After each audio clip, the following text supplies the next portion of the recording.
Buenos días con todos. Bienvenidos al Vistage Latam Conversa, que abordará la temática ciberseguridad y la gerencia general, cómo gestionarla para mitigar el riesgo. Es un gusto contar hoy con la presencia de nuestro expositor Iván Goicoechea y dos miembros de la comunidad Vistage. Por un lado nos acompaña Alonso Estrada, gerente general de Socosani desde Perú, y desde Argentina, Eduardo Stradella, presidente de New Panel, quienes formarán parte de la mesa redonda compartiendo sus experiencias. Les hago una breve introducción de Iván, ya que él también se va a presentar.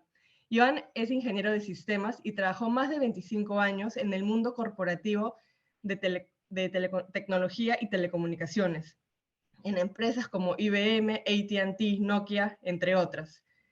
Y a partir del 2019 fundó PIP Cybersecurity Solutions, empresa especializada en soluciones de ciberseguridad. En Perú tenemos la suerte de tenerlo como expositor y estamos muy contentos de que ahora otros países de la región puedan escucharlo. Iván, te cedo la palabra. Bienvenido. Muchísimas gracias, Kiara. Bienvenidos y buenos días con todos. Para mí es un gusto, es un honor poder dirigirme a todos ustedes y compartir un poco nuestra visión y experiencia en este tema tan relevante como es la ciberseguridad. Voy a compartir mi pantalla. Un segundo, por favor.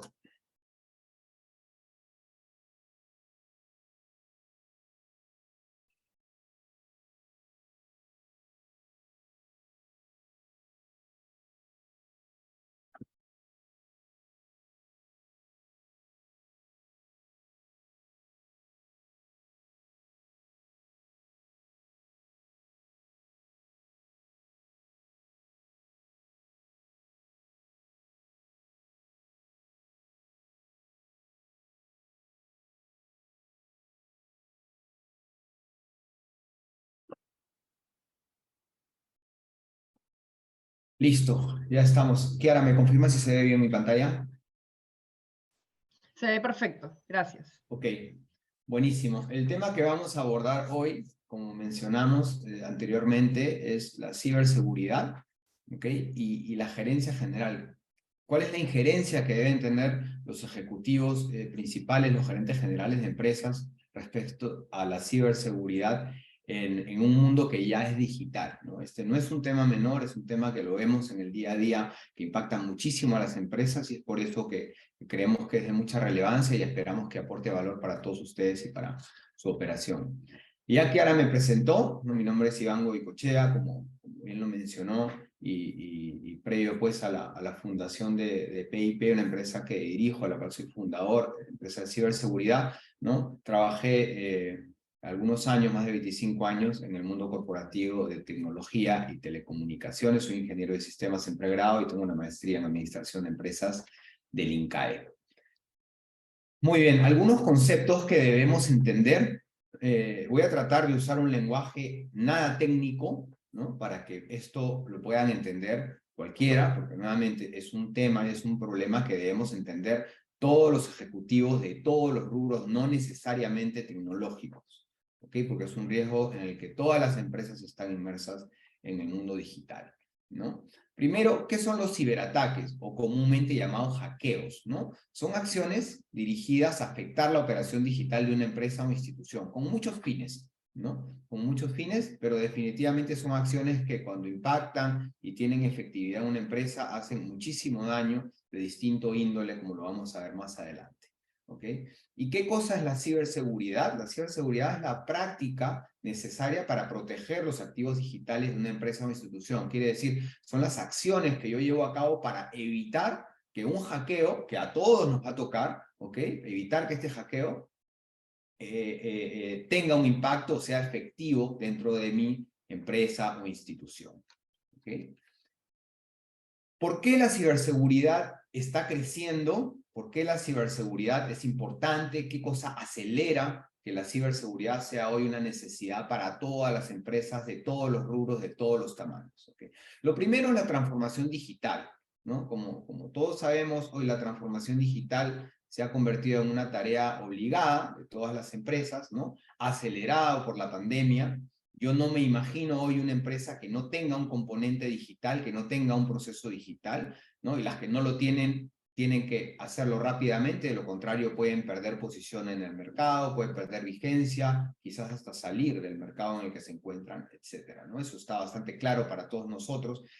Y yo lo que digo aquí es lo siguiente: hacer transformación digital sin ciberseguridad es un suicidio. Es como comprarte una casa y no ponerle puerta y no ponerle ventana. ¿Okay? ¿Por qué? Porque el riesgo por excelencia en el ciberespacio, en el mundo digital, ¿no? Son los ciberataques, ¿no? Entonces, lo primero es eso: la transformación digital genera la necesidad de contar con ciberseguridad. Lo segundo, los ciberataques en crecimiento, ¿no? Eso lo leemos a diario en las noticias. Hay estadísticas de muchos fabricantes en donde se demuestra que esto viene creciendo de manera exponencial en todo el mundo. Nuestra región, América Latina, no es ajena a ello. Y nuestra región tiene otra particularidad, ¿no? Que es muy, muy inmadura respecto a los ciberataques. Hay muy poca conciencia del tamaño del daño, con lo cual la cantidad de ciberataques en crecimiento efectivos en América Latina es muy alta. Estas estadísticas las pueden googlear, las pueden encontrar, y estoy seguro que se van a sorprender, ¿no? Lo tercero es la adopción de soluciones en nube, ¿no? Hay una tendencia a los servicios, a las soluciones en nube. Y aquí hay un poco un paradigma, ¿no? Muchos ejecutivos, muchos empresarios piensan que porque adquieren servicios en nube de clase mundial, ¿no? De empresas globales de mucho prestigio, están seguros. Y esto no es así, ¿no? Definitivamente la infraestructura de nube que utilizan los proveedores de clase mundial es segura, ¿no? Pero ellos no te están brindando un servicio de seguridad. Hay un tránsito de la información hacia y desde la nube, ¿no? Cotidiano, en todo momento, permanente, y en ese tránsito hay mucha vulnerabilidad y puede haber mucha filtración. Y somos nosotros, los dueños de la información, los que tenemos que velar y tomar las acciones para que ese tránsito sea seguro. En conclusión, la nube, por definición, no es segura, ¿ok? Contra lo que mucha gente piensa.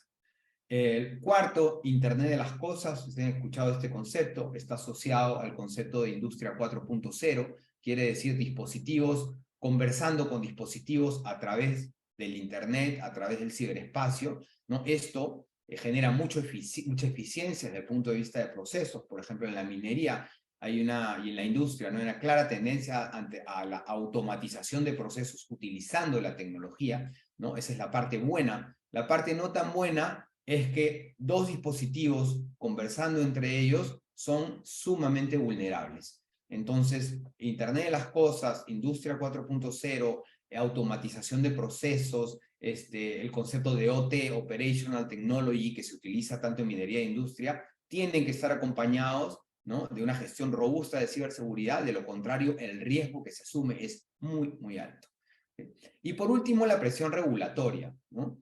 En nuestros países está claro que la delantera en cuanto a temas regulatorios los lleva la industria de la banca, ¿no? La industria financiera, el sector financiero, ¿ok? Sin embargo, es una tendencia a nivel global que ya los países empiezan a dar cuenta del tamaño del riesgo y empiezan a regular otras industrias, otras actividades económicas que son críticas para el desarrollo de un país, ¿no? Entonces, todo este conjunto de aceleradores hacen que la ciberseguridad esté cobrando cada vez más relevancia, que haya más demanda, que haya más interés, etcétera.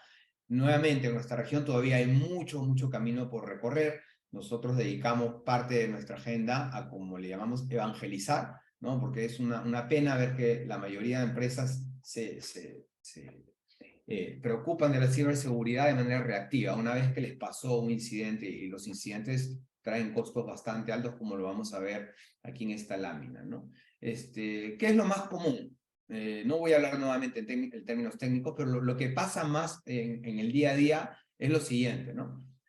Te roban la información, ¿no? Te secuestran la información, ¿no? O te afectan los servicios digitales. Entonces, hay otros tipos de ciberataques, tienen otros nombres técnicos, pero voy a hablar de lo que vemos de manera más común en el día a día, ¿no? Las consecuencias que trae cualquiera de estos incidentes para las empresas son una o más de las que vamos a mencionar. Uno, pérdida de clientes. Dos, pérdidas económicas significativas. Tres, puede incurrir en multas. Cuatro, hay un impacto reputacional negativo, ¿no? Imagínense que tengan ustedes un e-commerce y que el e-commerce salga de funcionamiento 24, 48 horas, una semana, qué sé yo. No volveríamos a buscar ese e-commerce para comprar y seguramente vamos a comprarle a la competencia, ¿no? O imagínense que entro a la página de un e-commerce y eso me deriva a una página de apuestas, ¿no? Que son casos típicos que hacen cuando hackean páginas web, ¿no? Y por último, quiebras, ¿no? Hemos visto quiebras de empresas, sobre todo pymes, ¿no? Porque no tienen las espaldas financieras para salir de una crisis generada por un ciberataque. En conclusión, los ciberataques no son un tema de tecnología, no son un tema de sistemas. Es un problema del negocio, desde que puede impactarte de una manera tan fuerte el negocio. Es un problema que debe estar en el mapa de riesgos de los negocios, de todos los negocios en el mundo digital, por ende debe estar en la agenda de riesgos de los ejecutivos principales de una empresa, de la gerencia general de una empresa, ¿no? Lo que vemos mucho hoy, cuando se da un hackeo potente a una empresa, es que se genera una crisis porque no se sabía que se estaba incurriendo en ese riesgo. Hay un desconocimiento del riesgo en el mundo digital.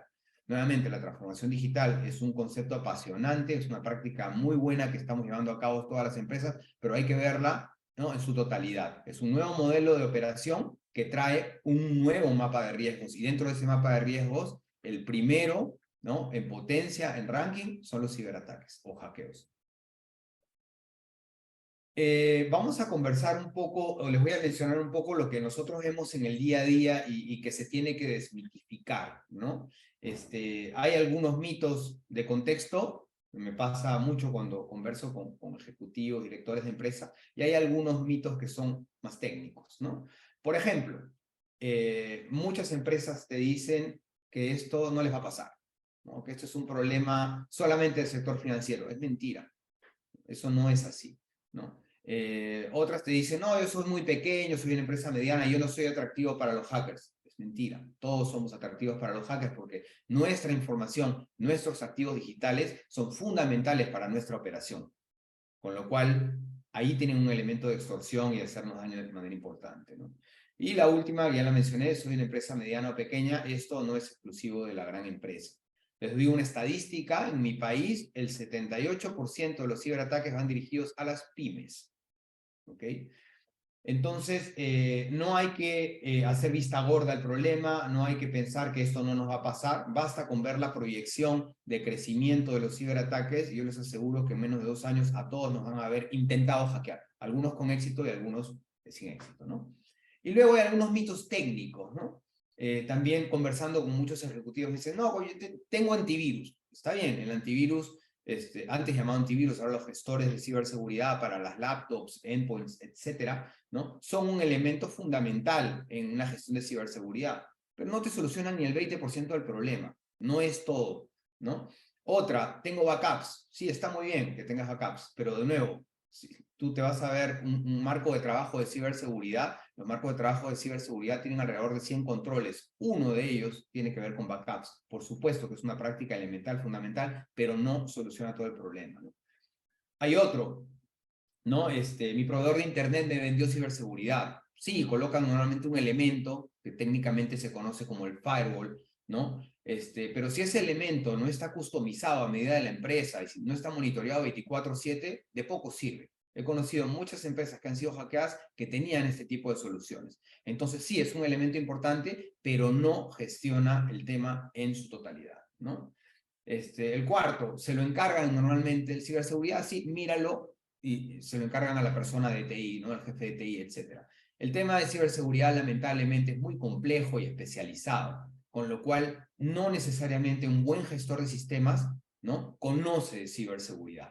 Entonces, ¿qué pasa en las empresas? Comienzan a tomar acciones un poco de manera intuitiva en base a lo que el líder de tecnología decide.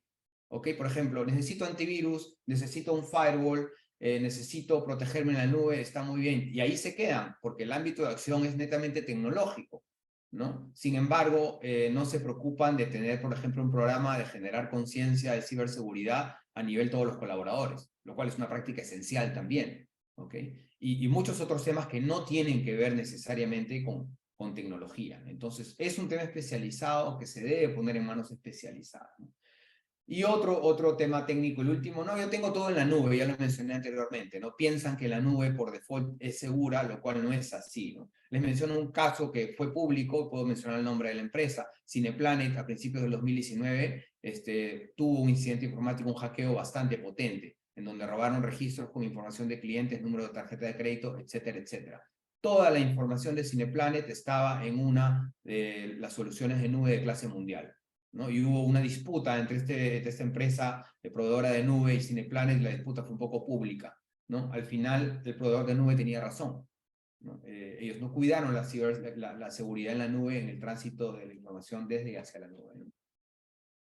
Aquí les comento algunos casos, no puedo mencionar nombres de empresa por temas de confidencialidad, ¿no? Pero un poco el mensaje de esta lámina es que este problema es un problema de todos los rubros. Como ven aquí, estos son casos de los que he podido tener o puedo dar fe, porque los he visto de manera directa, ¿ok? Entonces, he visto empresas de retail, he visto industria, he visto empresas generadoras, comercializadoras de energía, estudios contables, estudios de abogado, empresas productoras y comercializadoras de licor, empresas de coworking, empresas gastronómicas, estudios de abogados, y la lista puede seguir, ¿no? Puede seguir. ¿Qué ha sido lo común en todas ellas? Pensaban que no les iba a pasar. Habían, de alguna manera, desconocido o subestimado el riesgo y han tomado acción después del impacto, y el impacto les ha terminado costando muchísimo, no solo en lo económico, sino en otro tipo de efectos como los que ya expliqué anteriormente, ¿no? Entonces, habiendo explicado todo esto, aquí les quiero dejar un mensaje general sobre cómo se debe gestionar la ciberseguridad. Como mencioné anteriormente, lamentablemente no es un tema sencillo, es un tema bastante especializado. No pasa por ser una solución única para todas las empresas, pasa por ser un traje a medida, ¿ok? ¿Por qué es un traje a medida? Porque cada empresa tiene una adopción digital diferente, una madurez digital diferente, decide tomar tal o cual decisión tecnológica, distinto de la otra empresa, etc. Entonces, cada empresa tiene un modelo de operación distinto. Es como nosotros, como las personas, ¿no? Cada persona tiene un estado de salud diferente. Entonces, lo primero que tenemos que hacer en nuestra empresa es entender cuál es nuestra posición de riesgo frente a los ciberataques. Es lo primero que tenemos que entender, ¿no? A partir de ahí es que podemos construir una política y una hoja de ruta de acciones de ciberseguridad integral, sin que nada sea una sorpresa. Nuevamente, lo que se estila es dejarle esto a la gente de tecnología, que hace muy bien su trabajo en el campo tecnológico, pero deja muchas brechas por desconocimiento. Y cuando vienen los ataques por ahí, resulta ser una sorpresa para todo el mundo. Eso no es un riesgo gestionado, ¿no? Entonces, nuevamente, les recomiendo que tengan un diagnóstico claro de dónde están frente al riesgo, y a partir de ahí empiecen una hoja de ruta y empiecen a mejorar la posición de riesgo, obviamente atacando los puntos más vulnerables y críticos dentro de cada una de sus empresas, ¿no? Y dejando pues los de riesgo medio o menor para el final, ¿no? Entonces, pasa por ser un traje a medida. Obviamente hay elementos que son comunes a todas las empresas, como los que mencioné anteriormente. Hoy día transitar en el mundo sin un antivirus en los laptops, sin un firewall en la red, es incurrir en un riesgo altísimo. Son elementos comunes a todos, pero son la base de la construcción de una gestión robusta, potente en ciberseguridad, ¿no? Y antes de terminar, les quiero dejar algunos mensajes que me parecen importantes. Yo espero que esta presentación les sirva y que se lleven algo que les aporte valor a cada una de sus empresas, ¿no? Entonces, yendo al título de la presentación, que tiene que ver con la conexión que debe haber entre la gerencia general y este tema de los ciberataques, ¿no? ¿Por qué debe ser así? Repasando, número uno, porque es un problema del negocio, no es un problema tecnológico, ¿ok? Si a tu empresa le secuestran la información y le paralizan la operación, no es algo que te va a solucionar la persona de TI, es un problema muy grande que va a tener el gerente general si esto sucede, ¿ok? Es un riesgo con consecuencias mayores, con lo cual debe estar en el mapa de riesgos de la capa de gestión de la empresa, ¿no? Tiene que ver con un nuevo modelo de negocio al cual estamos yendo todos como consecuencia de la transformación digital, con lo cual ese nuevo riesgo de negocio tiene riesgos asociados, ¿no? Los cuales debemos conocer, debemos gestionar, ¿no? Normalmente, si las gerencias generales no asignan presupuestos para gestionar la ciberseguridad, no se hace nada. Entonces, para asignar presupuesto, tenemos que entender la importancia del tema y por qué debemos asignar presupuestos, ¿no? Tiene que manejarse con recursos especializados. No necesariamente un buen gestor, gerente, jefe de tecnología es un buen gestor de ciberseguridad, es muy especializado, trabajan con gente especializada, trabajan con proveedores especializados, ¿no? Y por último, a manera de reflexión, les quiero hacer una analogía, ¿no? Hoy día, una intrusión digital puede ser muchísimo más dañina que una intrusión física en una empresa. Yo preferiría que se meta un ladrón físico, ¿no? Y me robe algunos muebles, algunos elementos, lo que sea, algunos activos, ¿no? A que alguien me secuestre la información y paralice mi operación, por poner un ejemplo, o robe la información sensible de mi negocio, ¿ok? Yo preferiría eso. Sin embargo, a ninguno de nosotros aquí presentes se nos ocurre abrir una oficina y no colocar puerta, ventana, quizás servicio de guardianía 7x24, quizás un cerco eléctrico, ¿no? Un control de acceso, un sistema de control de acceso, etc. ¿Por qué? Porque son decisiones que las tenemos asumidas. Vivimos en una sociedad donde hay malos actores que podrían, ¿no? Meterse a nuestras oficinas y generarnos daño. Pero es una decisión casi inconsciente. No se nos ocurre abrir una oficina y no asignar presupuesto para seguridad física, ¿no? Cámaras de seguridad, etc. Cualquier solución de seguridad física. Entonces, es una decisión que ya la tenemos interiorizada porque sabemos en el mundo en el que estamos. Entonces, la pregunta es, ¿por qué en el mundo digital, ¿no? Siendo quizás más relevante, más potente el riesgo, no hacemos lo mismo? Yo pienso que es por desconocimiento, ¿no? Es por ello que es importante este tipo de charlas, entender dónde estamos con el riesgo. Hay una particularidad con este riesgo, que es que la casuística no es pública, solo se hace pública en las grandes empresas, cuando hackean un gran banco o hackean alguna entidad gubernamental, como hemos podido ver en los últimos meses que ha pasado en algunos de nuestros países, esto se hace público, pero cuando hackean una pyme, ¿no? No se hace público y normalmente la empresa hackeada no lo comenta porque tiene un impacto reputacional negativo, ¿no? Entonces, eso es, espero que esta presentación les haya servido de algo y yo quedo disponible para seguir con la charla con los otros panelistas. Muchísimas gracias.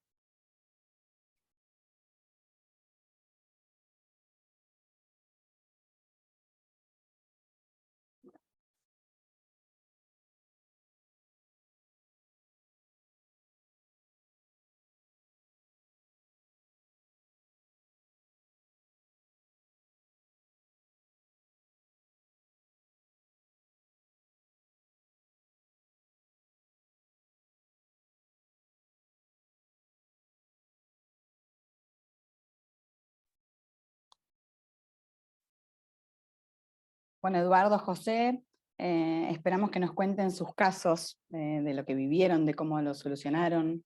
Si querés, Eduardo, podés comenzar vos.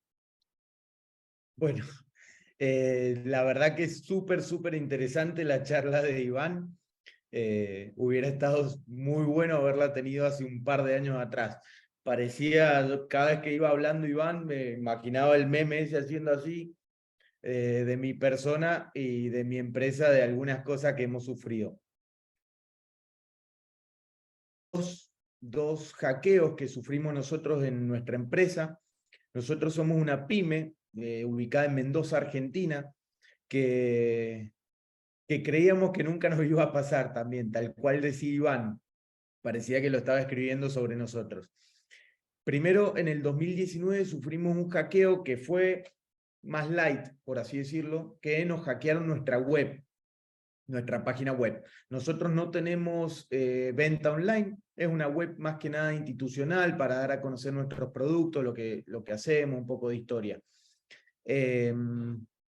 Empezó sin darnos cuenta porque fue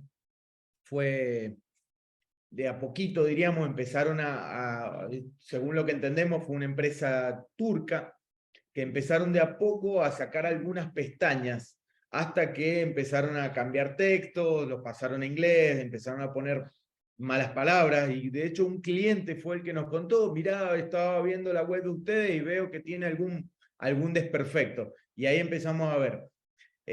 Como no teníamos solución con ellos, ¿no? La misma gente que nos daba ningún tipo de solución ni garantía de nada, decidimos directamente dar de baja y aprovechar ese trago amargo para actualizar la web. Entonces hicimos directamente una web nueva, más moderna, y ya aprovechamos el tirón en ese sentido. Tuvo repercusiones, sí, comercialmente sufrimos, obviamente, como todo, pero no fue tanto. Más que nada lo que sí fue lo que nos golpeó fue el posicionamiento en Google, ya que al no haber tenido actividad por varios meses de nuestra web en las búsquedas, también nuestra competencia aprovechó que nosotros no estábamos activos y tuvieron mejor posicionamiento ellos. Y obviamente hemos tenido que remarla con Google para poder ir avanzando con eso. Y después otro que sí ya fue un poco más fuerte, no sé si recuerdan el año 2020, que fue un poco caótico con la pandemia y todo eso. A pesar de todo eso, tuvimos un lindo amanecer, un 5 de octubre del 2020. Antonio, el jefe de administración, mi mano derecha, que es muchísimo más madrugador de lo que soy yo, me llega un WhatsApp de él tempranito, me dice, me parece que tenemos un problema con el servidor. ¿Cómo que tenemos un problema? Sí, me parece que tenemos un problema importante en el servidor. Y ya uno, viste, se empieza a preocupar. Entonces me vine directamente para la empresa y ahí estuvimos viendo y no podíamos acceder a nada de lo que teníamos en el servidor. Nuestro servidor, teníamos un servidor físico en la empresa y también teníamos acceso desde el exterior a nuestro servidor para poder hacer home office y cuando viajamos. Básicamente no había nada en el servidor, estaba todo vacío y todo bloqueado, y un gran amigo, Adam Fox 69, nos había dejado un archivo README que decía, este servidor ha sido encriptado, si quieren avanzar con esto, escríbanos a 2 direcciones distintas de mail que habían dejado, no me acuerdo si era un Gmail y después un Yahoo, o un Gmail y un Hotmail. Y ahí, bueno, le escribí desde otro mail, ¿no? Desde el mail de la empresa, diciéndole que había tenido esto, que no sé qué es lo que pasaba, que me contara un poquito más, porque a ver si me podían ayudar. Yo tratando de ser un poquito lo más naif posible. Obviamente, esto tuvo un principal problema, es que nosotros hacíamos un backup externo, no solo en nuestro servidor, sino externo, que ese fin de semana me lo olvidé yo de llevar, lo sacaba, me lo llevaba para que no estuviera todo en el mismo lado físico, y me lo olvidé, y accedieron no solo al servidor, sino también al disco duro externo de backup que teníamos, que estaba muy bueno, estaba muy completo todo, pero bueno, obviamente encriptaron todo. Entonces estábamos como bastante perdidos y bastante desesperados. Empezamos a entrar un poquito en pánico. Empezamos a hablar también con distintos entes, amigos, a comentarle, mirá, tengo un amigo que es hacker, que no sé qué, le escribimos a un amigo, no se puede solucionar, a otro no se puede solucionar, a otra empresa de ciberseguridad, me dicen, me parece que está muy complicado. Mandamos el disco duro a distintas personas, esto obviamente lo estoy resumiendo, pero fue un lapso de varios meses, que obviamente también nos complicó muchísimo a la gestión de área, desde administración, oficina técnica, hasta la parte comercial. Y empezamos la negociación con esta gente, nos empezaron pidiendo, no me acuerdo si fueron 4 bitcoins en su momento, que para una pyme como la nuestra era dinero, pero era relativamente aceptable. En su momento, en las negociaciones, fuimos negociando de todo tipo. Yo le digo, mirá, lo que me estás pidiendo es muchísimo, ten en cuenta que acá, y le mandaba artículos de diario acá, el sueldo de Argentina es muy bajo, lo que vos me pedís en dólares, estamos muy lejos, vendiéndole muy mal al país, que parte era realidad, no estábamos mintiendo mucho.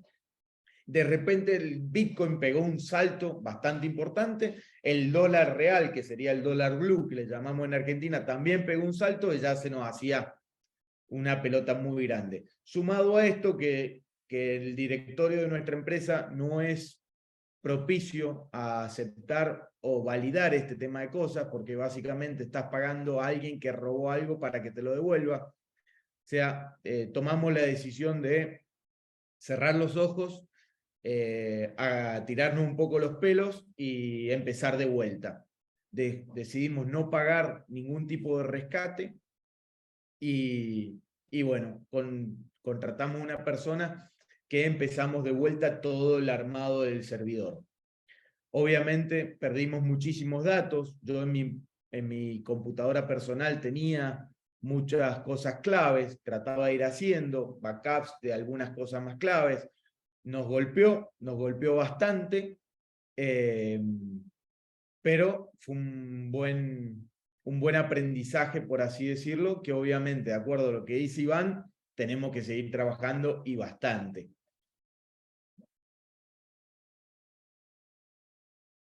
Hemos tomado ahora distintas medidas, tenemos backup físico, backup en el servidor, backup en la nube, hemos puesto distintos tipos de firewalls, estamos con todos los antivirus lo más actualizado posible, pero hoy día estoy viendo que todavía esto no es suficiente, por lo cual tenemos que seguir trabajando bastante a conciencia.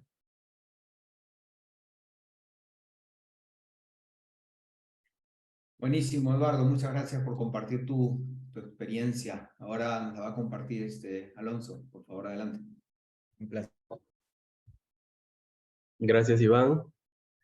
Dale, Eduardo. Bueno, yo soy de esos gerentes que acaba de describir Iván, ¿no? O sea, que no tenía ni idea de lo que estaba pasando ahí en el área de ciberseguridad, y me pasó tal cual, exactamente lo que acaba de describir y lo que acaba de describir también Eduardo. Pero me hizo entender que debíamos hacer algunas cosas. Les cuento la experiencia, pero para entender un poco qué es lo que podía haber afectado o qué es lo que afectó en la operación nuestra, hay que entender el proceso. Nosotros somos una empresa que fabrica agua mineral, entonces tenemos dos partes importantes. Una es la producción propiamente dicha y otra es la venta, ¿no? hacia afuera.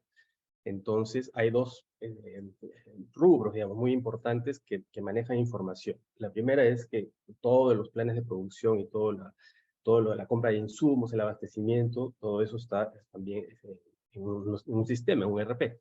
Usábamos nosotros el Business One, pero para el módulo de ventas estábamos migrando hacia otro porque no era tan amigable. Entonces, estábamos en la construcción de hacer un sistema medio hechizo por nosotros mismos para poder atender a la base de clientes que más o menos pues, en el mercado que atendemos es alrededor de 30,000, ¿no? Porque vamos a un mercado de consumo masivo, o sea, canal tradicional. Todo comenzó el 22 de abril del 2019, yo recibo una llamada más o menos a las 8 de la mañana del gerente de administración y finanzas y me dice, nos han secuestrado el servidor. Entonces, para mí me estaba hablando en chino, porque yo no entendía absolutamente nada, porque yo no estoy en ese tema, no estaba en ese tema. Con lo cual, bueno, a ver, cuéntame qué significa eso. Pues no sé, si nos han secuestrado, llama, ve, averigua, o sea, resuelve, pues, ¿no? O sea, haces tu chamba, ¿no? Habla con el pata de sistemas para que lo arregle.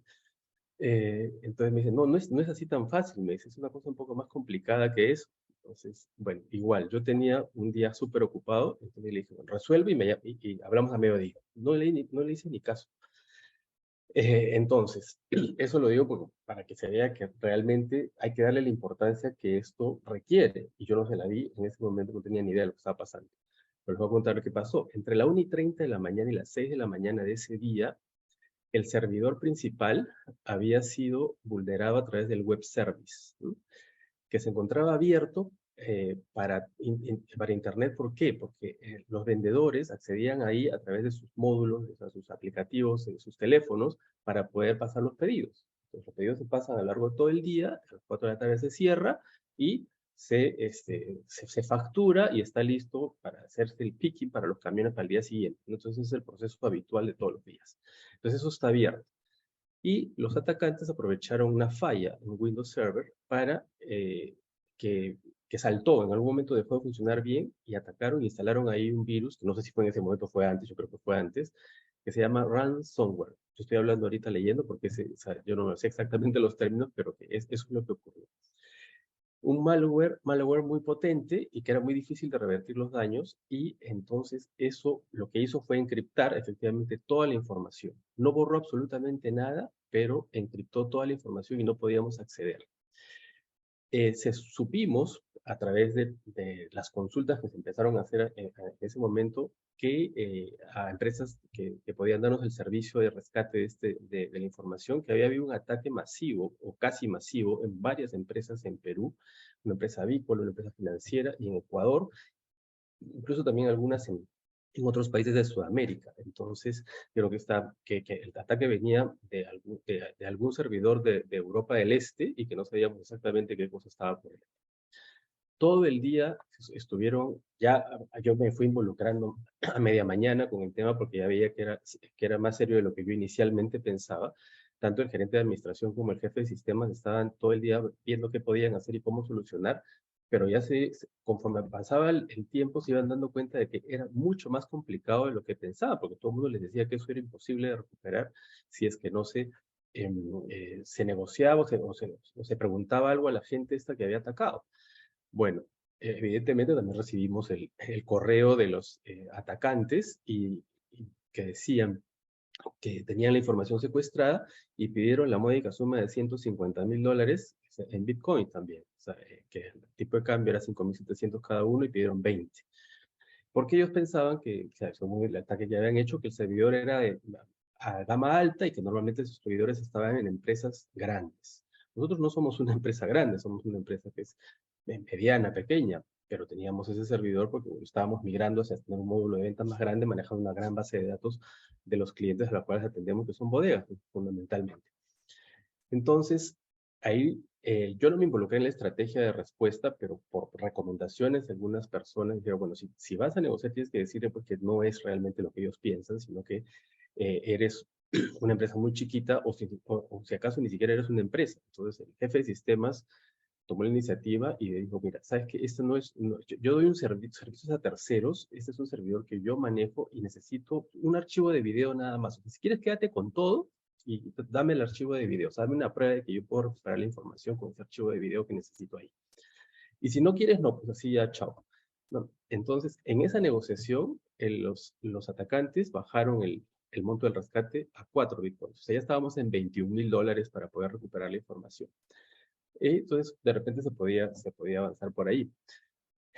Pero todavía no nos habían dicho que sí se podía hacer, pues, y nosotros, la respuesta fue, mira, ¿sabes qué? $20,000 tampoco te va a pagar, pero yo lo tengo. O sea, el argumento sigue siendo el mismo. El jefe de sistema diciendo que era un estudiante y que estaba dando un servicio a terceros y que por lo tanto no podía pagar esa cantidad de plata.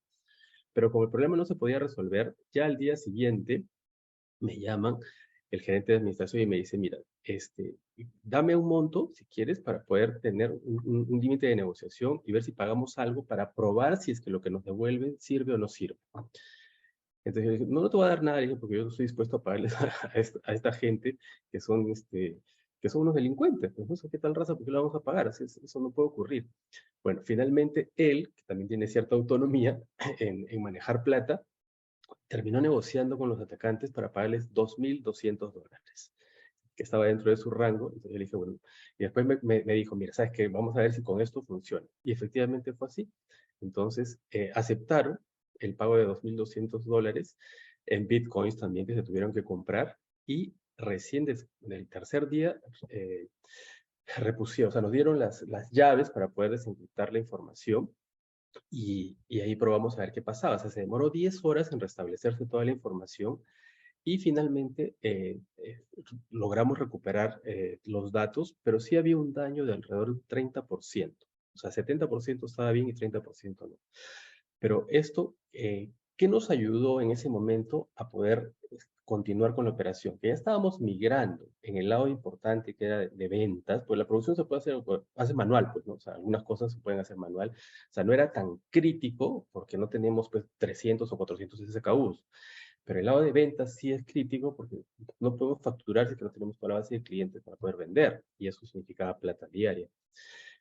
Como estábamos migrando, esa parte que se había migrado no estaba allí, o sea, no fue secuestrada. Entonces, eso nos sirvió para poder seguir operando normalmente con algunas fallas. Evidentemente no pudimos atender a todo el mercado, pero sí atendimos a algunos y recuperamos el 70%. Entonces, luego ya, ahora trabajamos en un híbrido que es una parte con el sistema operativo, con el RPS y otra parte con el módulo de ventas.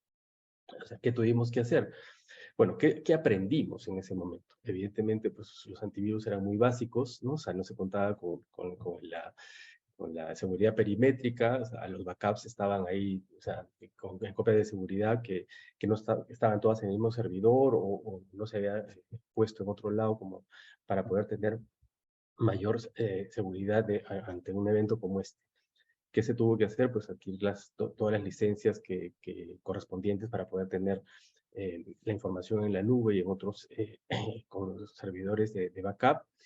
El proveedor de Internet también nos puso una seguridad más potentes, pero la lección yo creo que es, no hay que confiar en que esto funciona como en automático, como si va. No, no es así. O sea, hay que estar en el tema y ahora que tenemos esas herramientas, igual hay que estar revisando permanentemente que funcionen, porque si no, lo mismo que nada. O sea, muy linda tu firewall ahí, perfecto, pero si no haces nada, igual se filtra.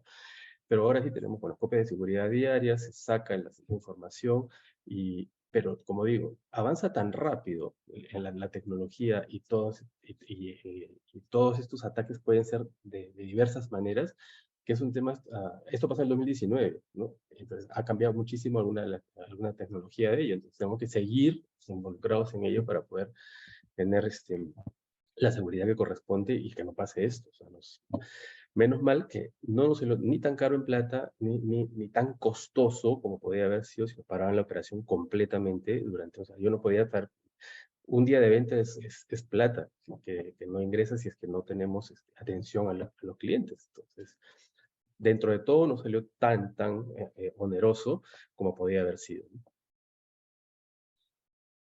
Muchísimas gracias, Alonso y Eduardo, por los dos testimonios súper valiosos y con un punto en común, ¿no?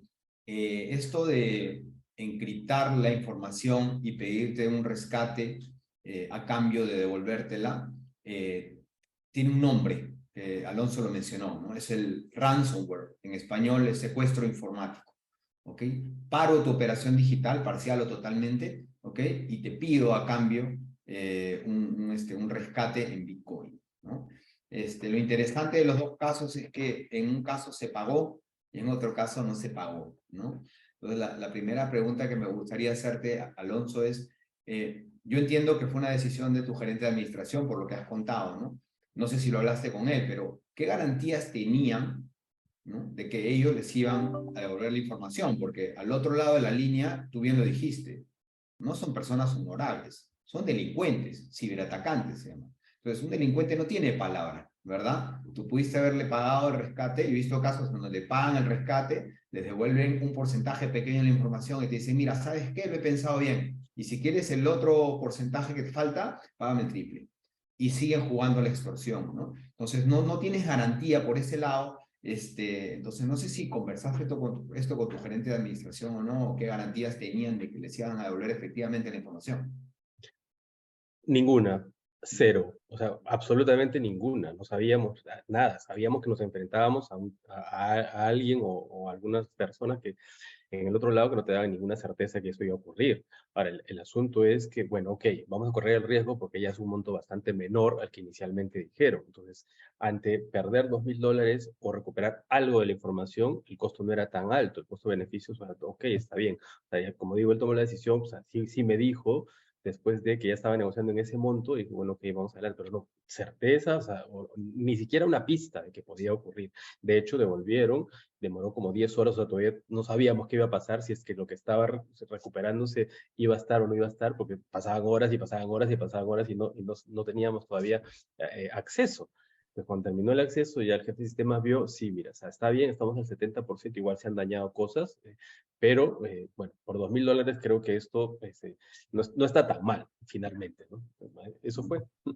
Sí, mira, el caso que tú has tenido es una encrucijada, una decisión difícil que he visto a muchos gerentes generales tomar, ¿no? Lo que se recomienda es, como en todo en la vida, somos gente de bien, se recomienda no negociar con delincuentes. ¿Por qué? Porque simplemente alimentas el sistema. Es como comprar un autoparte robado, no está bien, ¿correcto? Pero uno a veces toma decisiones de manera sistemática, con cabeza fría en las empresas, y como en tu caso, ¿no? Ante el monto bajo, decides correr el riesgo porque no tienes otra alternativa. Entonces, fíjate en manos de quién estás poniendo la operación, el negocio. Hubo un caso público muy sonado en Estados Unidos, un gasoducto totalmente automatizado, fue secuestrado informáticamente, paralizaron la producción del gasoducto, se desabastecieron 5 estados contiguos en combustible en Estados Unidos, la gente haciendo cola para echar gasolina en Estados Unidos, yéndose a otro estado a echar gasolina, sube el precio, ¿no? Y este señor gerente general de ese gasoducto, ¿no? Fue cuestionado hasta por el gobierno, y él salió a decir: en mi matriz de decisiones, la mejor opción que tuve, fue tener que pagarles. Fueron varios millones de dólares, ¿no? Entonces, es una encrucijada en los que justamente se ven los gerentes generales. ¿Por qué? Porque desconocen. Yo creo que en la mayoría de casos se desconoce el tamaño del riesgo, y cuando el problema salta, pues la responsabilidad de la solución está en el gerente general, no está en el jefe de sistema, ¿no? Por eso la relevancia de que los gerentes generales estén implicados en el tema, como lo hemos venido contando en la presentación. Así que gracias, Alonso, por compartir eso. Ahora me gustaría hacerle una pregunta a Eduardo. Eduardo tomó el otro camino, no pagaron, pero tuvieron que prácticamente, como lo dijiste, Eduardo, reconstruir todo desde cero, ¿no? Y eso puede haber sido un esfuerzo tremendo. En ese esfuerzo tremendo tienes un costo de oportunidad, porque estás destinando recursos que están orientados al negocio, los estás destinando a recuperar la operación, ¿no? Por un lado, más allá de la afectación en el día a día por no tener la data, etcétera, etcétera. Entonces mi pregunta es, ¿por casualidad pudiste cuantificar cuánto les costó todo el incidente? Completo, bien claro, no lo tenemos, porque hay cosas de difícil ponerle precio, pero obviamente al mismo caso que con la web aprovechamos para renovar también un equipo que teníamos un poco viejo, por lo cual el servidor que compramos fue nuevo, las computadoras, pero sí fueron un par de miles de dólares billete de los que valen aquí. Claro. Y después, lo otro que no es fácil de cuantificar es el tiempo que cada uno le tuvo que invertir para recuperar desde sus móviles, desde sus celulares, desde sus computadoras que cada uno tenía, todo para volver a volcar todo al servidor, fotografía, seguimiento de algunas obras, bueno, un montón de todo. Obviamente, pero tuvimos suerte de poder recuperar bastante. Teníamos otro servidor más antiguo que habíamos renovado en el 2017, que ahí teníamos toda la historia de la empresa, que nos sirvió muchísimo de backup también. Ok, gracias por la respuesta. Sí, es cierto lo que tú dices, Eduardo, ¿no? Cuantificar lo intangible a veces es muy difícil, ¿no? Pero sabemos que en este tipo de eventos el impacto es en parte intangible. Lo económico se puede medir rapidito, ¿no?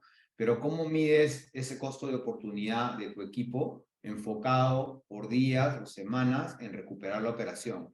¿No? ¿Cómo mides ese tiempo que estuviste fuera de Google y que la competencia tomó ventaja? ¿Cuánto market share te ganó? ¿Cuántos clientes dejaste de tener en ese momento? Es un poco más complejo de medir, ¿no? Yo creo que la conclusión es, siempre este tipo de eventos tienen un efecto de impacto negativo. El costo es muy relevante para las empresas, muy relevante. Sí, Iván, y ahí te interrumpo un segundito, no solamente el tiempo, el market share, todo eso, sino también otro que es muy difícil de medir, que es el dolor de cabeza y el estrés y los tironeos que hay dentro de la empresa y todo eso que uno se desconcierta muchísimo. Y eso es algo que tampoco tiene precio. Sí, has tocado un punto buenísimo y me gustaría compartir algo cortito que me tocó vivir alguna vez en una empresa importante por aquí, en un estudio de abogados importante, que cuando esto sucedió, ¿no? Me tocó un poco liderar también la crisis entre los socios, porque se generó una tensión tremenda, comenzaron a haber muchas discusiones y buscaban una cabeza que cortar, en lugar de enfocarse en solucionar el problema. El tiempo ya no lo podías hacer atrás. Entonces también se generan crisis organizacionales como consecuencia de esta crisis. ¿Por qué? Porque no estaba en el radar de nadie, porque era desconocida. En muchas culturas buscan culpables cuando pasan estas cosas. No estoy de acuerdo, pero estoy de acuerdo que hacer análisis post-mortem y corregir, pero buscar culpables en ese momento no es lo mejor. Entonces nos tocó hasta poner paños fríos ahí por todo este desgaste organizacional que se desató, ¿no? Que se desató es un punto importante. Yo creo que la conclusión aquí también es que siempre el mejor camino es el de la prevención. Y no nos queda otra porque estamos en el mundo digital y el mundo digital tiene camino de ida, no tiene marcha atrás. No vamos a volver al mundo en donde los ciberataques no existían, ¿no? Me gustaría hacer otra pregunta, Alonso. En tu relato vi que como consecuencia de y como lección aprendida tomaron ciertas acciones, como adquirir antivirus de última generación, potenciar el sistema de backups y no solo tenerlo en físico, sino también tener backups quizás en nube o en otras locaciones, tener un firewall, etc. Todo esto que mencionas son prácticas básicas, muy básicas, ¿no? De seguridad informática, de ciberseguridad. ¿Ya? No quiere decir que estés ahora en una situación súper segura, seguramente estás mejor que antes, ¿no? Pero son prácticas muy básicas. Entonces, me llama la atención, no las tenían mapeadas, nadie levantó la mano en la empresa diciendo, oye, necesitamos contar con este tipo de elementos, de lo contrario nos puede pasar esto. Efectivamente. O sea, a ver, una empresa que está más orientada a un tema de producción o de venta cree que, bueno, ya el sistema es una herramienta que te ayuda y que soluciona algunas cosas, pero no le das la importancia que realmente tiene, o sea, te puede parar completamente. ¿Te das cuenta cuando te pasa? O sea, te pasa que, oye, o sea, ¿cómo voy a vender? Si el vendedor no puede mandar el pedido, ¿no? Entonces el camión no puede cargar lo que va a entregar mañana porque no tengo la información. Entonces, efectivamente, o sea, está bastante descuidado el asunto, parte por mi culpa, porque yo soy el que lidero la organización, o por la gente que estaba ahí debajo, que no le tomamos la medida a lo que realmente teníamos que tomar. Pero sí, o sea, era totalmente descuidado. O sea, no había todos esos elementos de seguridad que son básicos. O sea, eso hay que tenerlo, pero de una. Y claro, o sea, esta gente está mirando todo y sabe perfectamente bien dónde puede atacar y ve una vulnerabilidad como esta y dice, bueno, aquí hay algo, ¿no? Entonces miran y pasa lo que pasa. Entonces, ahora sí hay que estar más atentos, evidentemente, cuando te pasa algo, pero ya pasó, pues, ¿no? O sea, ya te pasó el susto, el estrés, ¿no? La plata y todo lo que el evento genera. Y no había. O sea, hay que tener en cuenta eso para poder, ya, a quien nos esté escuchando, que es importante mirar y tenerlo. Sí, sí, sí, muy importante. Bueno, nada, muchísimas gracias nuevamente Alonso y Eduardo por compartir sus testimonios, sus experiencias. Es muy, muy valioso. Como lo dije, se conoce muy poca casuística de las pymes, prácticamente no existe casuística pública, con lo cual un empresario, un ejecutivo pyme asume que esto no está en su mundo y no es así. La estadística dice totalmente lo contrario y ustedes, bueno, han tenido el detalle de compartir lo que les ha pasado en sus empresas, justamente para evitar que sucedan empresas similares y apoyemos pues a generar conciencia y evitar que la gente se vea extorsionada por este tipo de cibercriminales, ¿no? Hay una cosita más que va en Sí. esta línea, ¿no? Claro, lo que pasa es que cuando te pasa una de estas cosas, hasta te da vergüenza, ¿no? Contar. Y decir, oye, pucha, qué rochoso, como se diría en peruano, ¿no? O sea, qué vergüenza, ¿no? O qué pena, dependiendo del país. ¿Entiendes? ¿Cómo vas a publicar aquí tus debilidades? Claro, ahora estamos en una comunidad Vistage y entendemos que todos somos amigos, pero igual te da vergüenza, pues, oye, qué barbaridad. ¿En qué mundo vives? Si ahora el mundo es digital y tú estás en nada. Pero es parte del tema de que probablemente pues, no quiere guardar y ocultar ciertas cosas que te pasan en este campo, ¿no? Sí, totalmente. Es algo que no, a la mayoría de gente no le gusta exponer, no le gusta contar, ¿no? Así es que por esa razón les agradezco y entiendo también que estamos en una comunidad de amigos empresarios, así que está muy bien. Quedan 4 minutos para las 10. Me gustaría seguir hablando con ustedes, pero ya el tiempo nos ganó un poquito. Así es que yo creo que es momento de cederle la palabra a Kiara o a Florencia ya para el cierre de la reunión. Nuevamente, muchas gracias, Eduardo, Alonso, y muchas gracias a todas las personas que se unieron y nos escucharon aquí. Un placer. Muchas gracias, Iván, Alonso, Eduardo.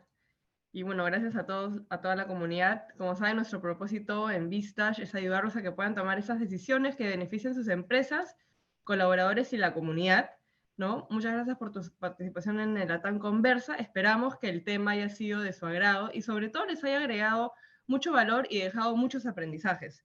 Les pediría, por favor, si nos pueden apoyar con esta encuesta al final de la sesión para poder evaluar la calidad de LATAM Conversa y conocer sus expectativas. Muchas gracias.